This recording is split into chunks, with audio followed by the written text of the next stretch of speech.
podcast dedicated to shine light on Bitcoiners working hard to improve adoption in their communities.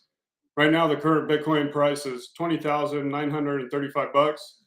$1 could buy you 4,777 Satoshis, and the current block height is 746,672.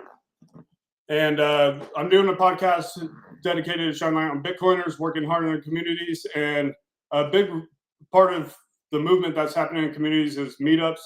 And I've met several meetup organizers, and just through talking with meetup organizers, getting mine going, just really great people out there.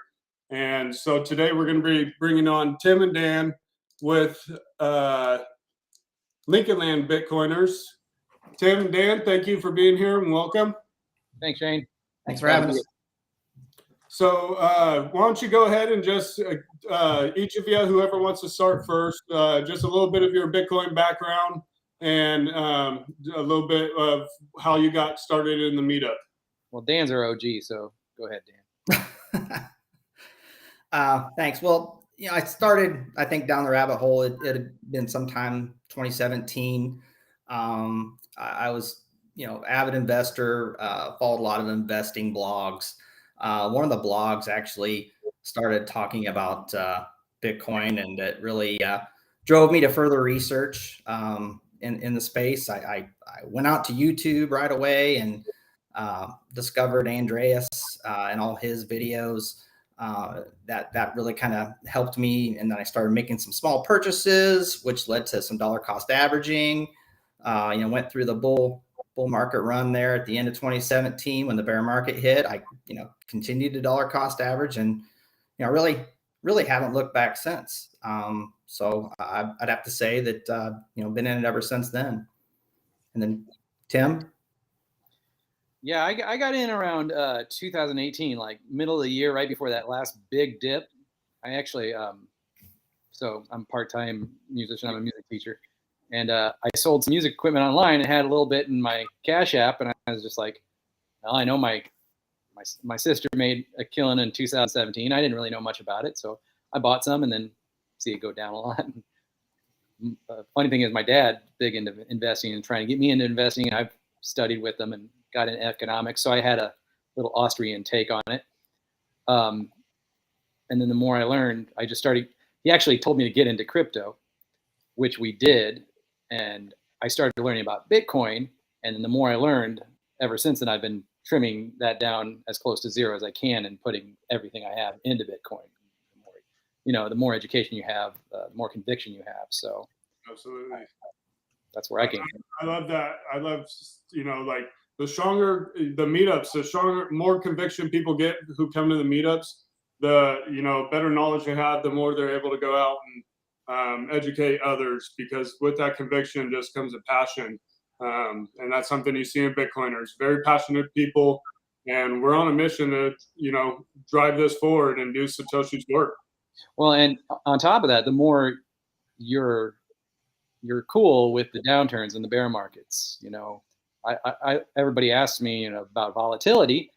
They ask us about volatility, and it's like, I've been through at least 50% drawdowns. It's okay. It's part of the process. You can't have exponential growth without a little volatility, Mm-hmm. Yeah.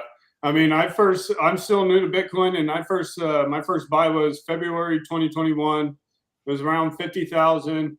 And then, it went up to 60, and then, it went down to 30s. And so I got a quick taste of how to hodl and why I was doing it. But I just dug in so hard, so fast that, by the time that dip happened, I was ready for it mentally. My conviction was there. So it didn't take me long, just because for me, it was a political, it was like, it could fix the politics of the world, just kind of create a better environment for the world.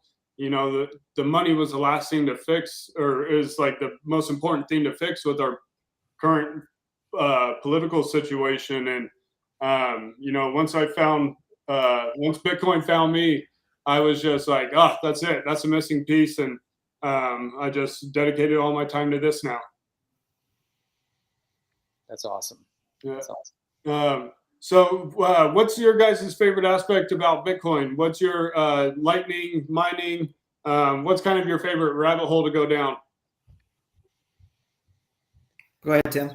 Oh man, I kind of try to do the jack of all trades. I try and go down a lot of different rabbit holes. Like I said, I have the Austrian background, but I haven't gotten into mining, but I've tried to understand it. I have somewhat of a technical background. I was in the Air Force and I worked on planes, so I kind of know a little bit about the technology. But there's no way I could do a miner. But I do run a node, and also got into Lightning, trying to do a routing node. Yeah, I try and dabble in all aspects. There's so many ways you could go with that. How's your luck been with trying to do a routing node? You got to put in the time and energy, and I did, and I got it up, but you got to stay on top of it. And I don't know enough command line or any really to be able to do it. I know the UI is improving for that. It's I went through Umbrel, and that helps. And there's a great community out there to support you through Telegram and whatnot, and obviously Twitter. But I didn't stay on top of it. What group helped you? Oh gosh, Plebnet. That's what I was gonna say. Plebnet helping me get going with my node was just such great help. I mean, so many people willing to guide you through the process of getting a node up and running. Well, shout out to Erin Malone. She's amazing. I mean, follow her if you're on Twitter looking to run a Lightning node. There's a ton of people out there. I mean, so yeah. But I try and dabble in all areas. The societal benefits, the mining, trying to understand how it revolutionizes the electricity, the energy markets. That's wild to go down and wrap your head around. Right, for sure. Yeah, I mean, I look at it from a just a macro perspective, just being an investor, and when Michael Saylor came out of the scene, and the ultimate savings technology, I've always looked at it as this is the ultimate store of value, and I think it might have been Preston Pish a while back. He had posted a chart that really hit home, where he showed the S&P 500 overlaid with the M2 total money supply, and as the money supply expanded, so did the S&P 500 lockstep. That really was a light bulb moment to see how the expansion of the money supply overall affected the market. And that story, along with just the inflation that has come along with it here recently, I think is really hit home with me. As far as a rabbit hole, you mentioned wasted energy and just the whole mining. There's so much, I feel, with the methane gas, and just studying the different companies that are out there that are actually working in that space. It's really fascinating to see, not only in the oil and gas fields, but also, I've seen more recently there's some startup companies in the waste management space, where they're going out to the landfills, and they're taking that trapped methane that was going to either be burned off or become a greenhouse gas problem, and actually monetizing it. So I think there are a lot of good stories to tell on how Bitcoin fixes this, how it's helping with the climate crisis. Mm-hmm. Yeah, it's really cool. Like, just thinking about how much energy can grow. Energy means human flourishing, and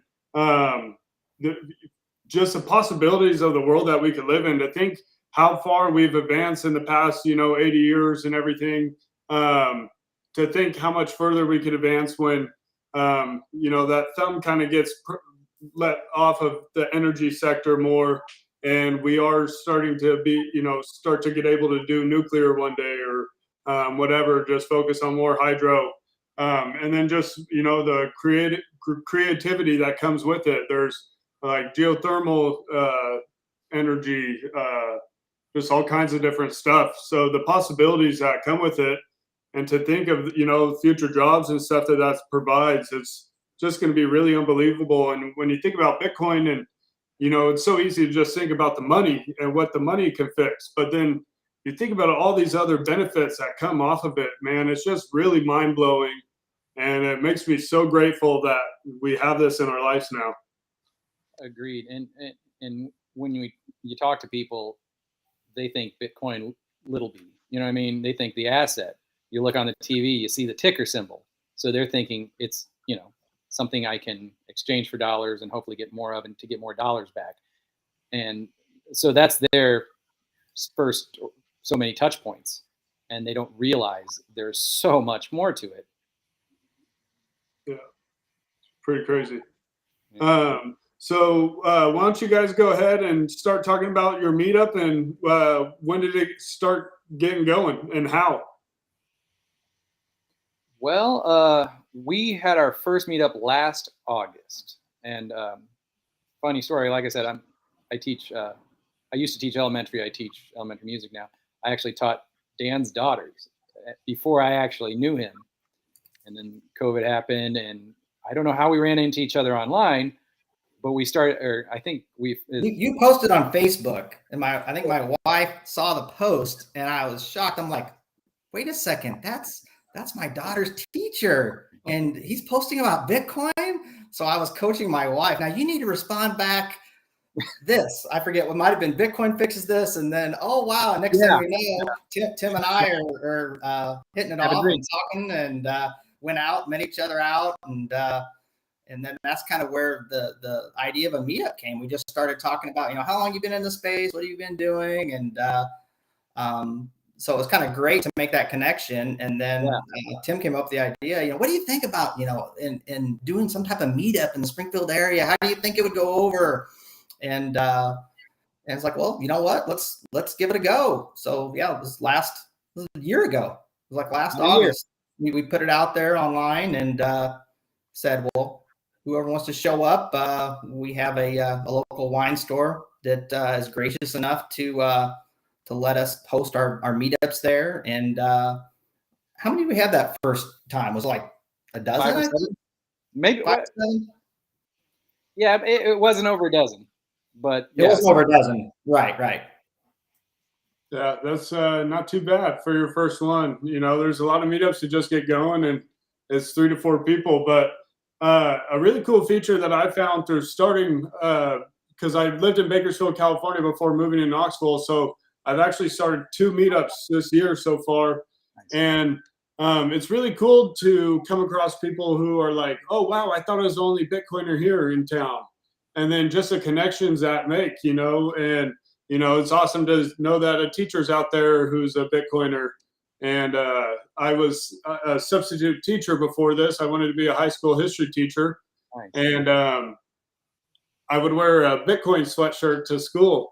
And so I'd get called the Bitcoin guy and stuff. And then occasionally some kids would come up to me, so tell me about this, so maybe should not have been doing that, but I was a substitute, whatever. Hey. Plus I knew I was leaving in a couple months. So it was really cool having them come up to me and just thinking like, oh man, like I could be that first Bitcoin touch for that guy, at such a young age. And maybe by the time he's out of high school and 20, if he's not too busy being young and dumb, might start buying early. Yeah, absolutely. I mean, I have a Bitcoin hoodie as well that I wear during the winter, but it's elementary kids, so they're like, "What's Bitcoin?" I'm like, "Oh yeah. Let's sing and dance. Let's sing and dance." Yep. There's some Bitcoin kids books, so I got my nephew. There are, but I'll talk to teachers if they ask. Oh yeah. I can't.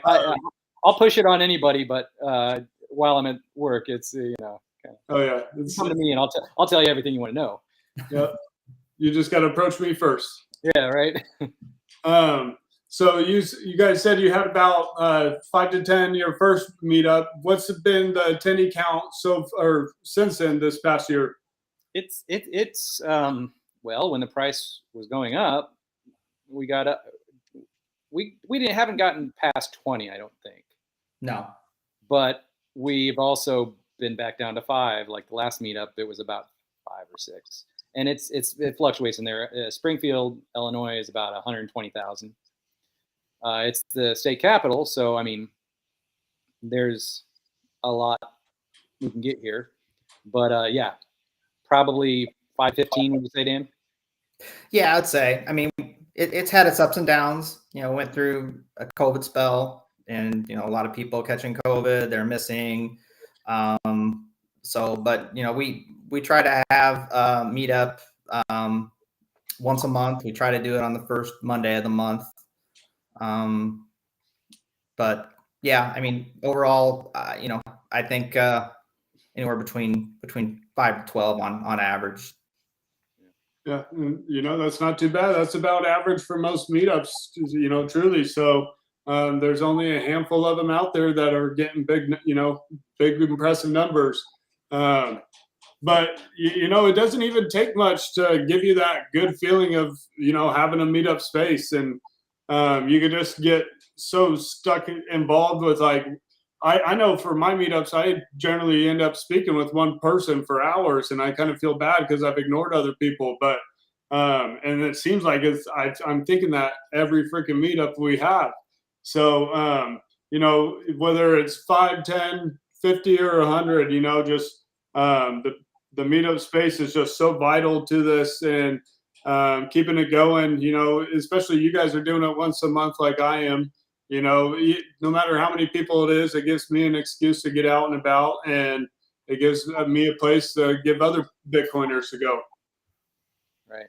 And I think it's been great also, just, I think I'm fine with growing it, organically, one Bitcoin at a time, because the relationships we've made with those that are consistently showing up, we've got some great new relationships that we've developed with some great like-minded people that come to our meetups, and I think that's a great part of it. Not only them learning, but we're learning as we go along too. Yeah, my co-organizer, when we first started working on getting ours going, we just through texting, we found out we each had a fiance the same age. So we ended up going on kind of like a double date to start planning the meetup. And, we're generally friends outside of our meetup stuff as well. So we'll get together and hang out as couples. So that's been a really cool aspect to gain from this experience, especially since me and my fiance have nobody here and don't know anyone. So that was a really great connection to make early on for us to make it feel more homey. So it's funny. Yeah. It's funny. Go ahead. What was that? Sorry. It's funny you say that, because we had a guy show up who I went to church with when I was very young, and come to find out he's a nuclear engineer, and he mines out of his house. Oh, wow. So now he's our mining expert. Yeah, that's awesome. Yeah. And it's crazy to think how many people are mining at home, or not that there's a ton, but there are some out there, and it's crazy to think that people are doing it. I wish I could. I'm in an apartment right now, so that's unlikely. And then what about the attendees' age range? What have you guys been seeing from the people attending? Pretty consistent from what we've seen on your podcast is that 30 to 70, 75 range. I'm grateful. My father shows up to most of them, and so he's up there. And we've had a few others in the upper ages, but we've had as low as mid-20s, I'd say. Yeah, we've had some mid-20s, but overall average, anywhere between the 30 to 70 range. And that, like you said, Tim, that seems to be what most of them are. But it's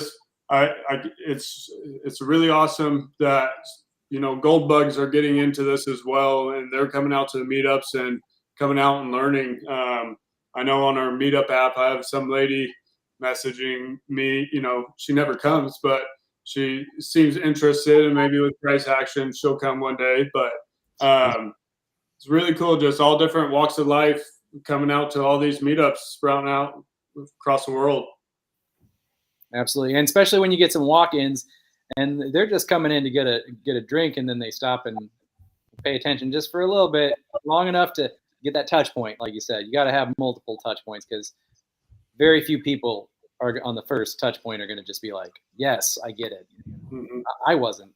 Do they come and sit down with you, or do they just? We have I haven't seen her in the last couple meetups, but there was a regular at the bar that paid attention for a while, and a long while, and she would ask questions, and when her friends come in, she would try her best to explain to them what's going on, and and then she started bringing a notepad and taking notes. So that's always a good sign. Oh yeah. I keep wanting to say, like, here, Strike. Let's hook you up. I got you. We got this. Yeah, absolutely. You need to make or just, do you guys have like any kind of website or anything that you have, or YouTube channel to store videos or anything? So, I've tried a few live YouTubes on my computer, and we've got maybe 1 or 2 people that would log on. Most of our stuff, our online presence, social media. I mean, we have a Twitter account, but our biggest following is on Facebook. Okay. And to me, that's kind of where we want to be, because that's where our normie friends are, our no coiner friends, all that. Yeah. We could be on Twitter all day talking with each other and, memeing our way along, but really we got to get those future plebs, you know what I'm saying? And to me, that's on Facebook. We're up to almost 300 members on that group, and it's not all local people. It's just like-minded for the most part, but like Twitter. Yeah, but Twitter also, we have a website where we house all of our presentations. Okay, cool. Yeah, so instead of that lady bringing her notepad, just be like, hey, take it easy, sit down, relax. Why don't you go to our website? Right. Exactly. And then, so is it a structured meetup? Do you guys do like a topic focus? Yeah, we have a topic of discussion that we'll release the month before, telling them what the next month's topic is going to be. So typically, the meetup is structured. We have, first 10, 15 minutes social meet and greet, and then we get into a presentation.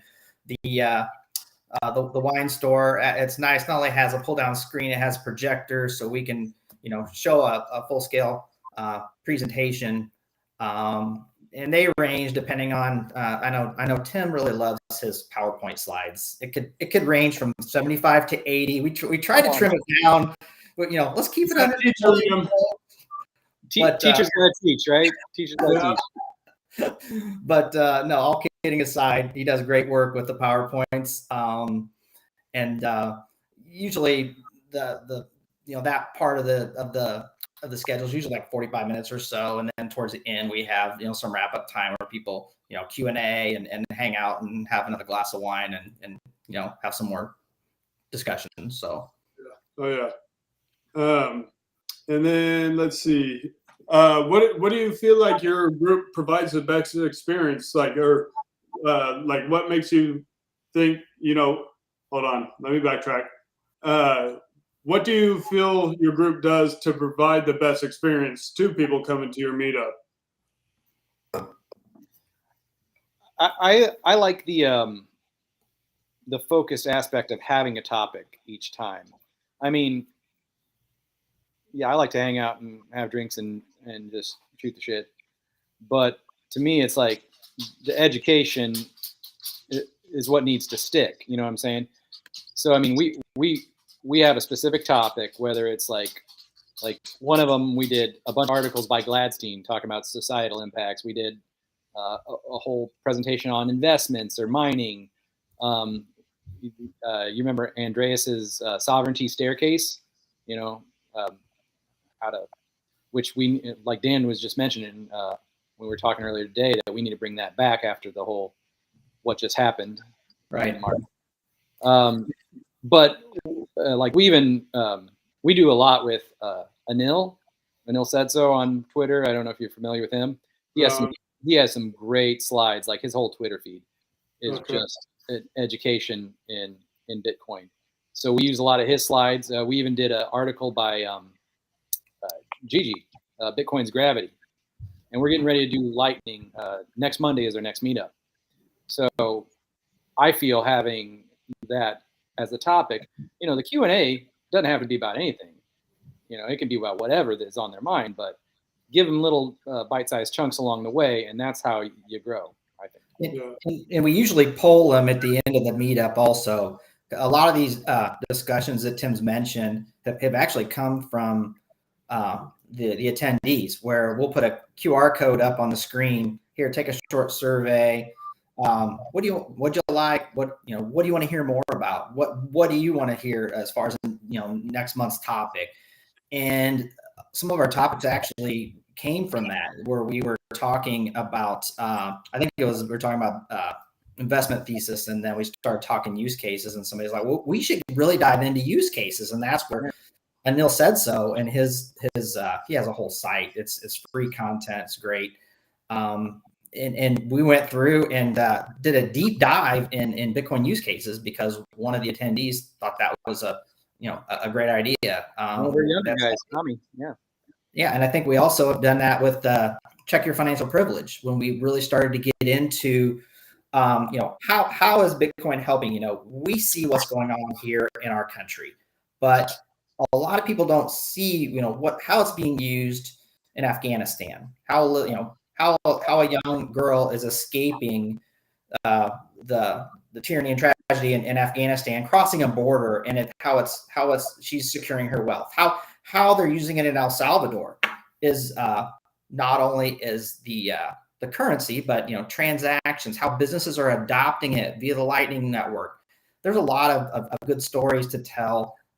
Outside of what we're seeing in our country, and we read a lot about that because we're on Twitter, but a lot of the attendees of these meetups, it's all new to them, and it's eye-opening to start telling some of these stories of what's going on out there. Yeah, that's a really great idea. A little poll at the end. I'm definitely gonna start adding that into ours. That because I don't want it to be me and my buddy just running the show. I want everybody to feel like they have a say in what's going on, and feel like they're a part of the meetup as much as possible. Because ultimately it is a small knit group right now, but I need them to feel as involved as possible. That way they can help spread the word more, get more people involved, and more people coming to the meetups in the future. Get more ownership for sure. Absolutely. Yeah. And then what are your goals for the group moving forward? Do you have any other plans besides your meetups moving forward? We just recently got a sponsor. We got Bit Refill sponsoring us, and we're using that to first try and grow our Facebook group, because, like I said, that's where the people are. That's where the future clubs are. I believe the future Bitcoiners. To me, getting that out there, just spreading the word first and foremost is important. Getting more people to come in to the meetup is the next step to me, because we have a solid base. I think Dan and I work well together. We have a good flow to our meetups. It's just now we got to put people in the seats. You know what I'm saying? Yeah. So with like that, with our sponsor money, we're starting to do Facebook ads. I'm going to start doing Twitter ads here soon, trying to just grow the channel social media wise, because we have the business cards. Daniel and I will go hand out business cards wherever we stop throughout town. But right now it's just getting people in the seats. Yeah. Dan, you got any ideas you want to share? I agree with totally what you're saying. It's mainly as far as the main goal. We'll continue to educate and continue to grow within the community, and I think part of that education, I mean, I've learned so much in the last year doing this, just creating the content, and it's made us take a deeper dive into specific areas. So we're learning along the way, just like the people that are attending are, and I get a lot of value out of that. Well, and the more you're able to teach something, the deeper you understand it, right? Right. Yeah. Another thing that we've been doing with our sponsorship funds is, I don't know if you've heard this before. I talked to my tax guy. I don't have a solid answer, so this isn't financial advice. But we've been using that to purchase Bitcoin and give it away at the meetup. So 150,000 sats, come to the meetup. We'll put all the names in a hat, draw a name. You got to have, you got to be able to share your address. You got to know that stuff, and that gives an opportunity to actually get people involved. If they don't have it, oh shit, I got to get it now. I got to get a wallet. Got to be able to receive. So it kind of forces that. But yeah, giving away sats, to me, that's about the best use of funds we can get. One, it gets people in the seats, and two, it gets the Bitcoin in the hands. Yeah, that's really cool. That's a good idea, because most people just use that. I've seen Bitrefill, definitely their name out there. Most people are using that for drink money and stuff, but we've done that too. Yeah. What better way than give Bitcoin back to the people, and to give a learning experience if they haven't done a transaction before. That could be their first opportunity, and that's a big orange pill moment too. Right. Again, I'm really waiting to hear a clear answer from my tax guy as how that's going to all work out. But I have faith. Yeah, I know. I'm curious about that too. I definitely got to start asking more questions as far as how to handle my taxes in the future. Right. Just to kind of move back to the Bitcoin space, what has been any projects or events that you guys are looking forward to or keeping an eye on currently? You got anything? I got a couple ideas, but Go ahead, Tim. well, I mean, obviously we could talk about the ETF, but that's just what's that going to do? Right now, I'm looking forward to seeing what Jack Dorsey does with Web5, the whole decentralized identification, seeing where Taproot goes, the development of the Lightning Network. It's just exploding, which is amazing. Seeing that show up more, Jack Mallers and Strike. I guess they got approved, am I right, in Europe? Somewhere over in Europe, if not all of Europe. So just further adoption of different ways. I still think the biggest catalyst going forward is going to be those energy markets, though. Like, I know it's a meme of either the Saudis buying a bunch of Bitcoin or Russia pricing oil in Bitcoin, but somewhere along those lines of the energy market is going to just explode within the near future, I think. I'm looking forward to seeing how that develops. So many things. It's just waiting to explode in the near future. It's so many different aspects of what's happening in the world with all this crap that's going on. Mm-hmm. There's just so many things just waiting to blow up below themselves. I made sure to list them all so Dan couldn't listen. Well, no, I agree with you. Like you mentioned, Jack Mallers and his announcement at the last Bitcoin conference with NCR and Blackhawk Technologies. I don't think we've really seen the final results of that announcement yet. In the U.S. as that starts to take hold, I'm excited to see that play out. I think that's really going to help help it go from the store of value into the medium of exchange adoption phase here in the U.S. Also, I really like to keep an eye on the charts. It's kind of funny to watch it. We're in a bear market right now. Everything looks like gloom and doom if you talk to people, but then you look at the adoption of Bitcoin wallets that hold over 1 Bitcoin right now, and they're skyrocketing. They're almost over 900,000 now. And that's incredible to see. And same with the Lightning Network. You can look at the charts for the Lightning Network, and you look at the capacity, and it's hitting all-time highs. So there are so many bullish and exciting trends to keep an eye on going forward out there. Yeah. What about you? What about you, Shane? What's your big? I want to know what's your big one. What are you looking for? I'm a huge Lightning guy. I got a note. The guy who orange pilled me was going to get a node back in October of last year, and I was like, well, shoot, if he's going to get one, I got to get one, kind of thing. And that he ended up not getting one, but I got one. So I was like, well, I'm not just going to let it sit here. And I started learning. I'm a non-techie person, and that really, made me push my boundaries and learn a lot more. And has really helped me become more of a technical person now. I did the same thing with Umbral. But I set up my old restaurant I worked at, Lengthwise Brewing Company in Bakersfield, California. I set them up with the node eventually, and they started accepting Lightning payments. And to see that happening, and to think hopefully soon, in the future, I'll be able to go somewhere and spend my Bitcoin, not because I want to spend my Bitcoin, but because I convert my whole checks into Bitcoin. I just, the possibilities that could do, how much money it'll save small businesses on transaction fees and getting rid of these credit card fees and everything. That's a huge aspect that'll help so many small businesses. I think about the businesses during COVID, and if they were doing all Lightning payments and saving that 2 to 3%, what a little bit of extra cash could have helped a lot of these businesses do. Even just people living at home, whatever, remittance payments, just everything.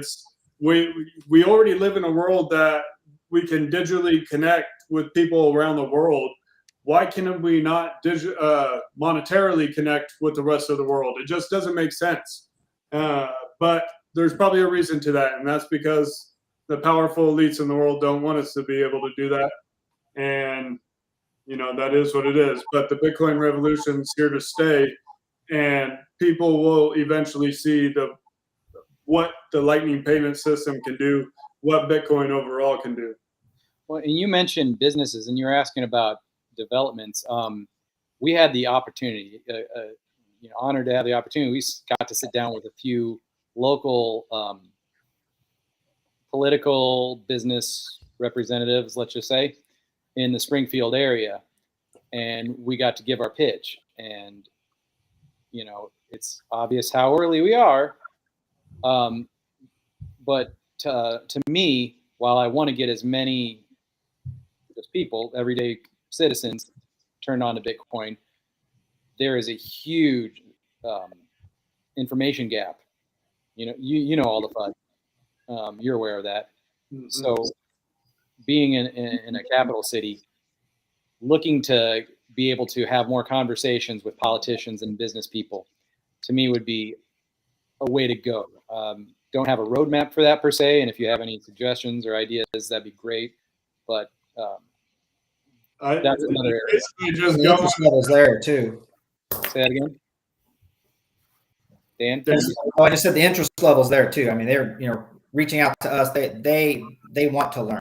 They understand the disruptive technology that's here in this space, and they they definitely want to learn. So that's a good sign. Have you guys heard of the book Bitcoin and the American Dream?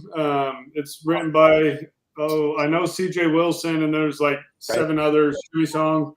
That's a great book to pass over to them too. It's not too long, and simple read, but just kind of a way to start getting them wrapped in.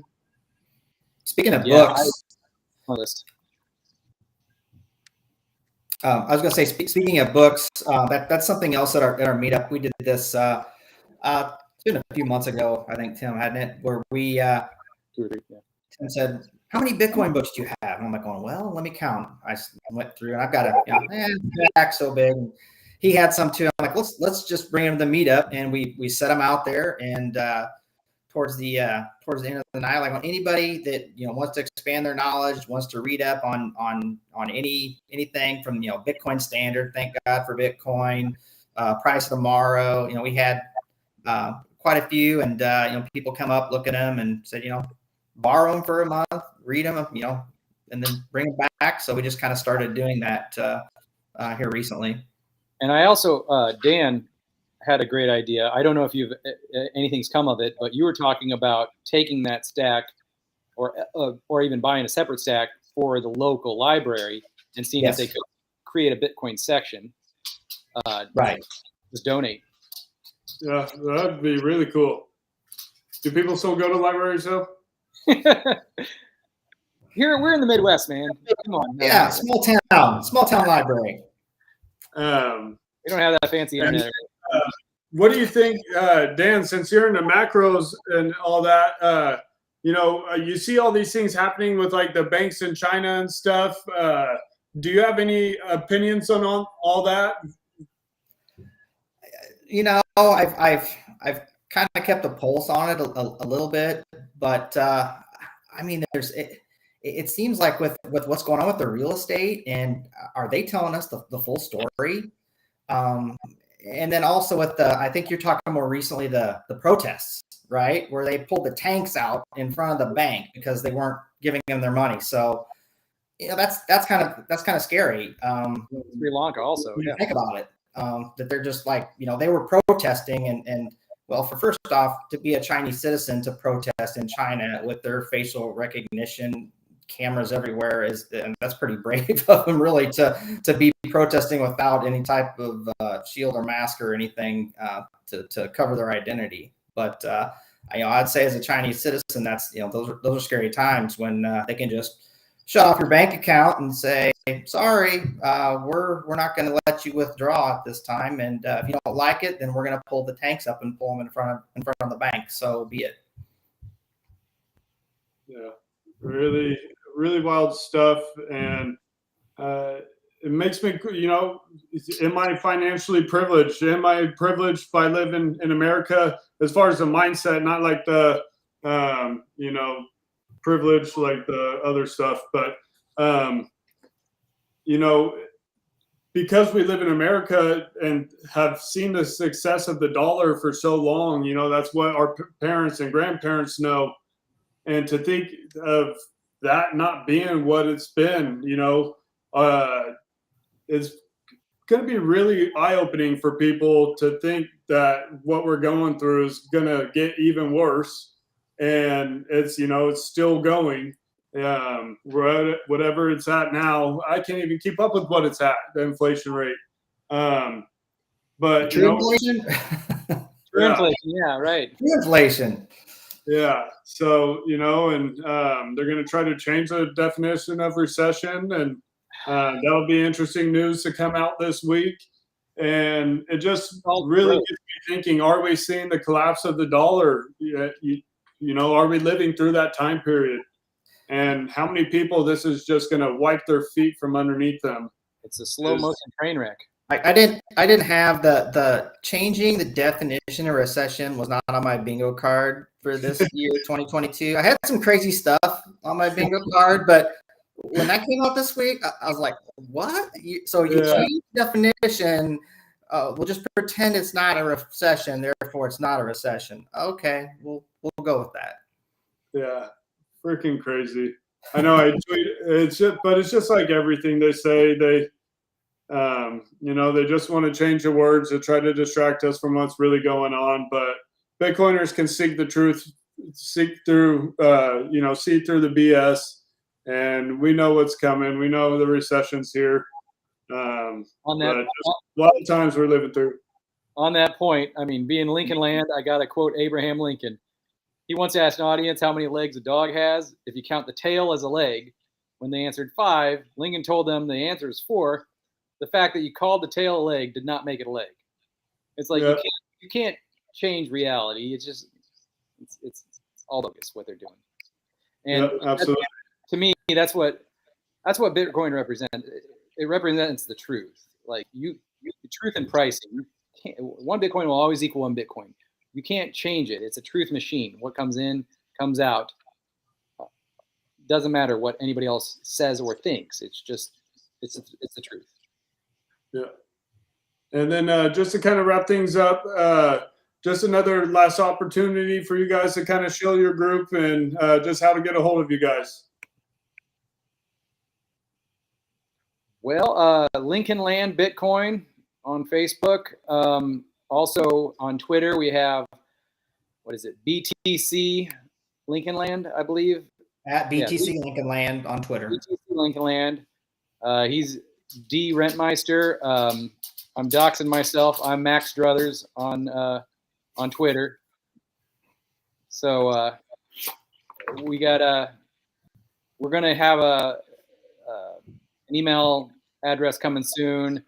We got the website, we got the Facebook, we got the Twitter, and other than that, I could give out my my phone and address and all that, but I don't think we need that. Yeah, that's not. You're probably better off not.